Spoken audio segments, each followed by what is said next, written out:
All right, this is question number 13 from lesson 7.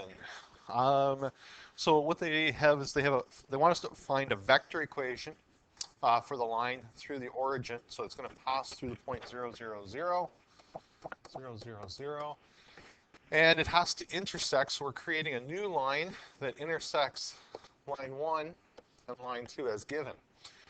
I'm going to tell you right up front at the start of this video, I would not expect you to be able to do this question based on what you know.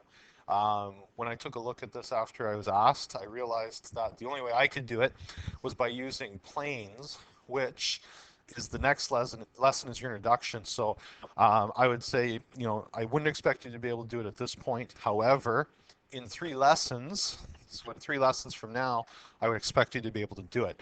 So whether you want to just kind of make a mental note, come back and watch this, or follow through now, just in terms of the explanation, you're not going to be able to understand. I'm going to create the plane equations, which you're not aware of yet or familiar with yet. So, all right. So the only way I can figure out how to do this, I'm going to give myself a sketch, and I'm going to try to draw this as best I can. So there's my X, my Z, and I'll have Y going that direction. So I need to create a line that passes through that point there, and then I'm going to draw my 2 lines, and I'm going to randomly draw them, so it's not like I am accurately drawing these. I'm just going to give myself a bit of a sketch. So I'm going to say the first line is down in that quadrant, and my other line is in this quadrant, for argument's sake. And what I want to do is, the ultimate goal here is to create the equation of a line that does that. It goes through 0, 0, intersects that line, intersects that line. And the trick here is they're not at right angles. If this was at least right angles, it would make life easier. And I already checked R1 and R2 don't intersect.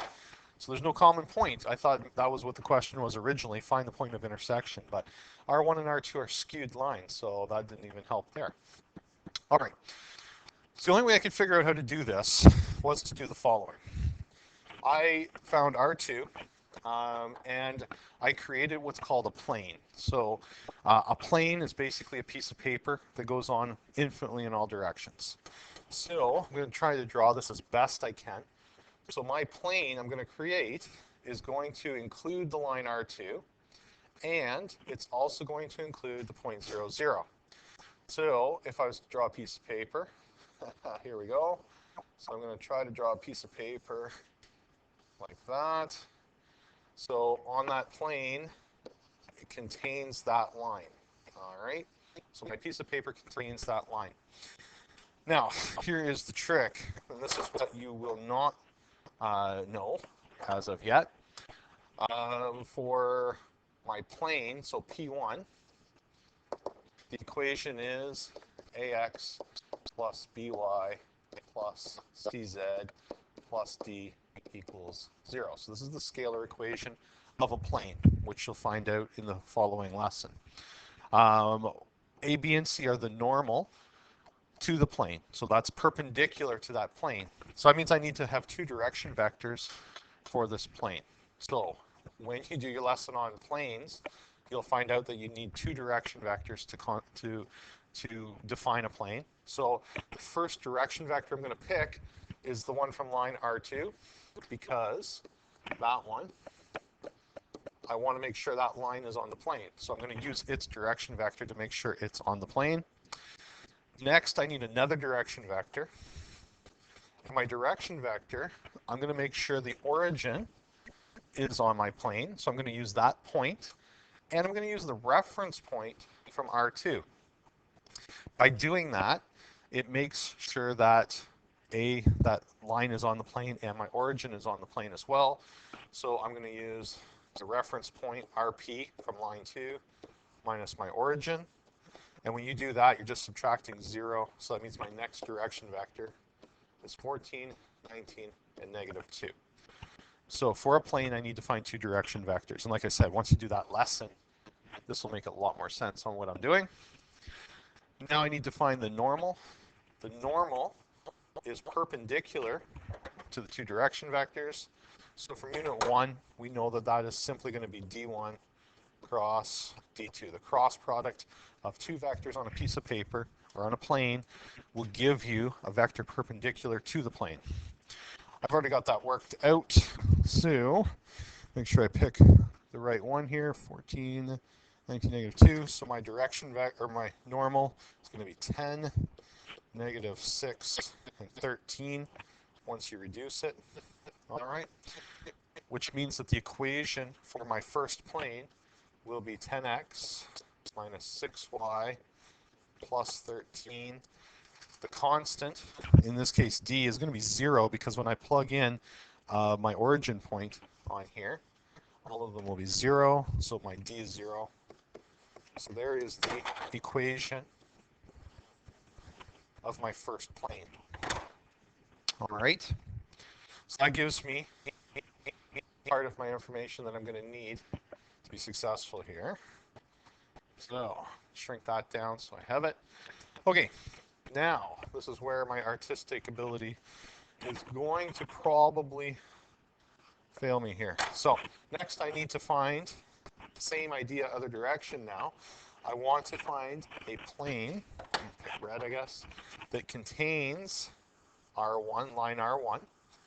So that means that my direction vector in that case, so plane 2, work here, plus by plus cz plus d equals 0.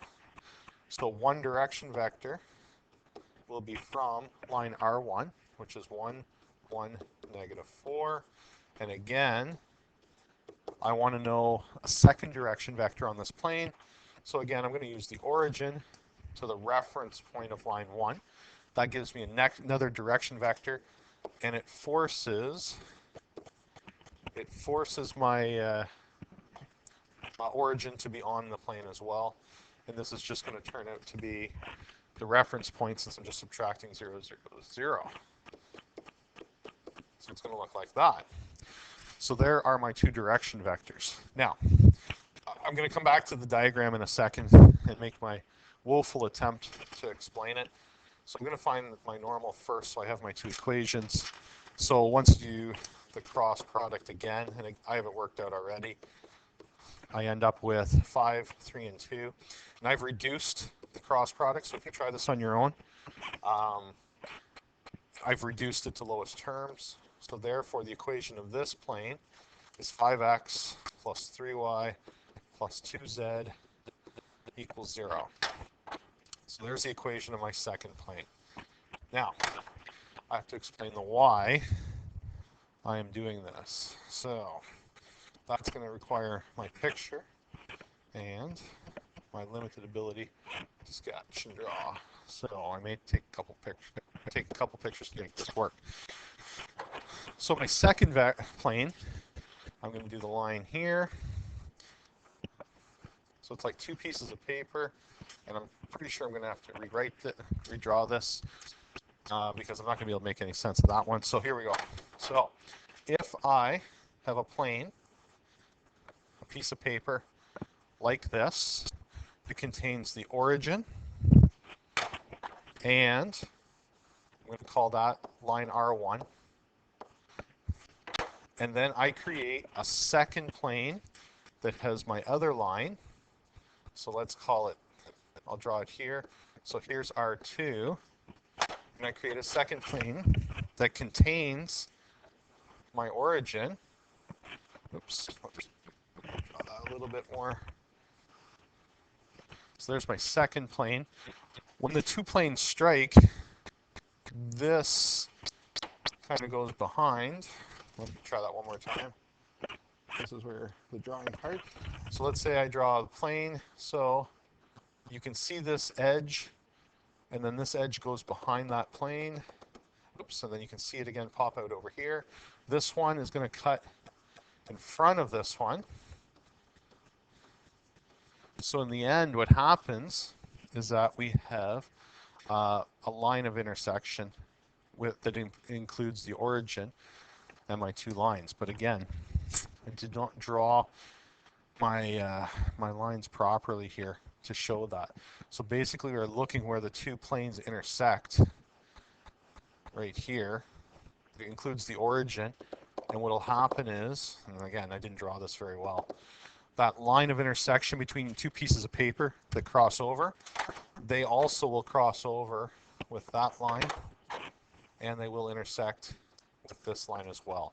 So my drawing is an absolute disaster, but you need to take my word on it. It's where the two planes intersect. So we need to find the line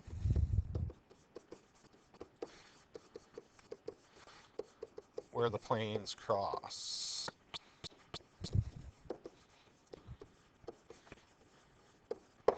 Okay, so you need to find the line where those two planes cross, because again, I'll emphasize this is the y. My plane, the first plane, includes my origin, and it includes the second, or my line number 2. This one includes the origin and line number 1. So when those two planes intersect, that means I will end up with a line that crosses through this line, and my origin, and that's ultimately what we want. Okay? Once you watch the video on the intersection of planes, that might clear things up as well. So that means I need to figure out where these two lines cross. So I'm using elimination.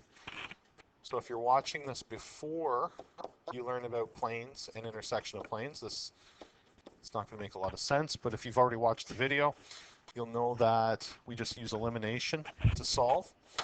So what's going to happen, I need to eliminate one of my terms here. So I'm going to multiply this equation by 2. I'm going to cheat here. So I'm going to make that a 10. That's a 6. That's a 4 because I don't want to write it.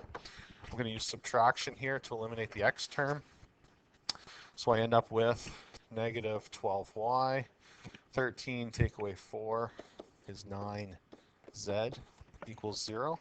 So just from elimination, I can solve then. So 9z equals 12y, or y equals 9 over 12.